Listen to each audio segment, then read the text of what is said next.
Hey friends, welcome back to the channel. I'm Cody from Mr. Forian Builds, and in this episode we are going to do a DIY budget-friendly renovation on this kid's room. Because as you can see, it's got disgusting blinds, even worse red paneling, and shit everywhere.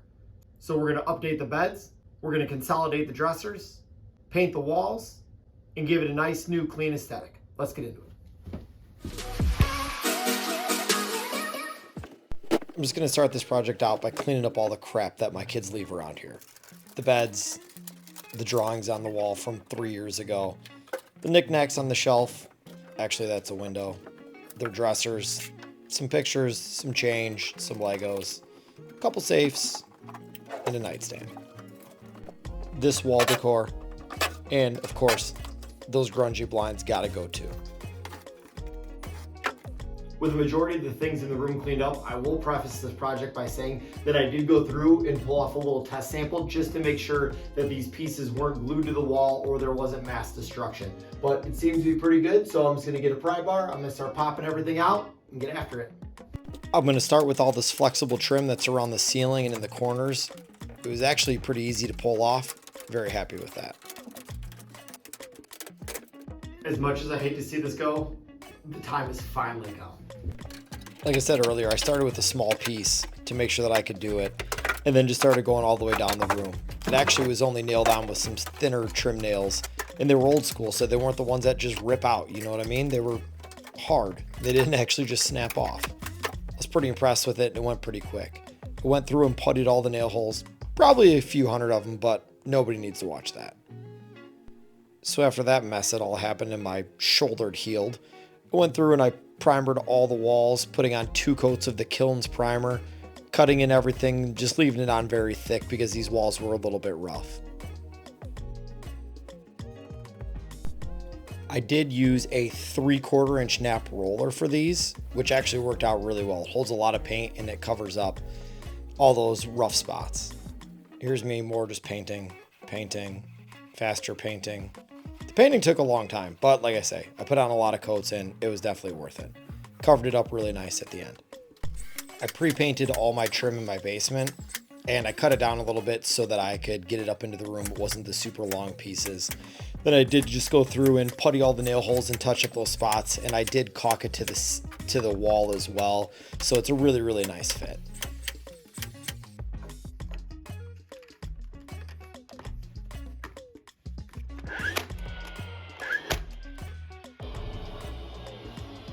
Now that we got that final piece of trim installed, I'm gonna bring you over by the window and I'm gonna show you what we're gonna do for the casing around that.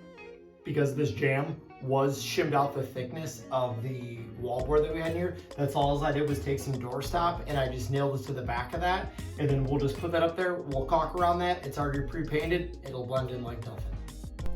That window casing did remove all in one shot, which was really nice because that is a good piece of trim from before. Looks pretty good with a little stop behind it. You'll never even tell. In this room, I'm also gonna go through and I'm gonna change out all the old gross brown outlets with new white ones. And I always like to take a tester just to make sure that the power is off before I start working on it. No, I'm definitely not an electrician and don't claim to be, but this is pretty simple stuff here. You just take off the white and the black wire, put the white and the black wire on the new outlet. That's it. Tighten it up, screw it on, screw it in, you're good to go.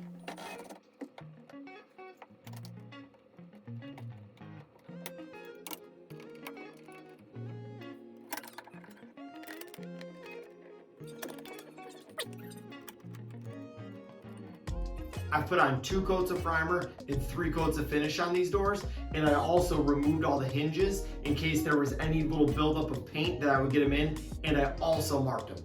Please mark them so that you're not chasing your tail around. You'll be grateful.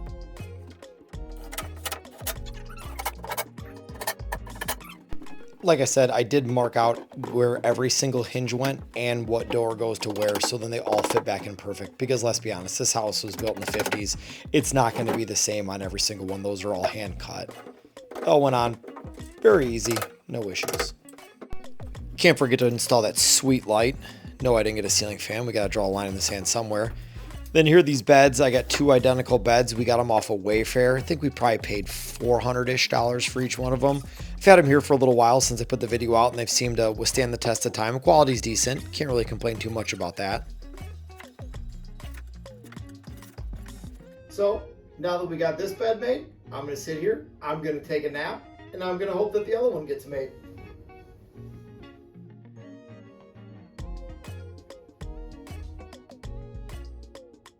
I'm not sure how that happened, but I'm kind of glad it did. It happened because of movie magic. We all know that. Just going to bring in a few things. The nightlight, hang a calendar from August. It's now October. Packer flag, some other odd and end decorations. We can't forget the stuffed animals and the shark. After getting a good measurement on the blinds, I took them downstairs and I cut them on the miter box. If you want to see the video of the full install, you can check it out. It's on the playlist. Once you get these three little brackets installed, the blinds install pretty easy. They just snap right on. You can pull them down, put the little twisty thing in there, and you're all set. Here I'm downstairs. I'm just building the shelf that we're going to use. Ripping down some maple plywood. Going to edge band it. Trim off the excess. Sand it down. And then we're just going to staple it. And then we're going to screw it together. Sorry about that last clip that you saw. It was about 4:30 in the morning. I was still in my pajamas, but I wanted to make sure they all got put together. So here I just want to show you real quick what I did, how I made these shelves. I just took a piece of plywood, cut down the ends on it, and then I edge banded it, and then just put another piece on the bottom. That's all edge banded as well. It's just stapled and screwed in from the top. It should be good enough to hold little knickknacks, little Legos or anything like that. So let's take them upstairs and get them installed. Little tip I learned is get yourself a good stud finder. That one's like 80 bucks off Amazon, works really good. And then I like to mark out where the screws are going to go. Then I pre-drill them into the holes so that when I put the shelf up there, I can screw the one in tight, set the level on it, touch it. Oh, it's perfect. Then screw it in from there. Do the same thing on the bottom.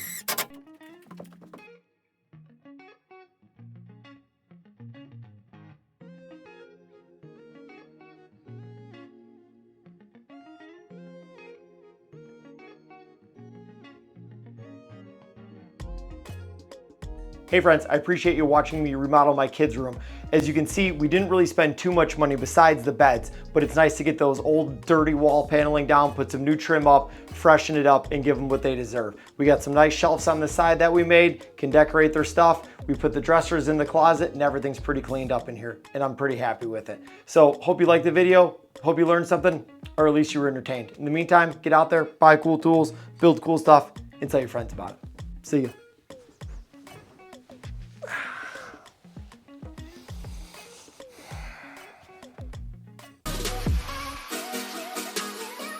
Yeah, just turn down because the microphone's on, so it should just pick this up. Are you filming? Yeah. Can you cut this part Yeah, out? yeah, Okay, yeah, oh my yeah. god. Hell yeah. Let's go, boys!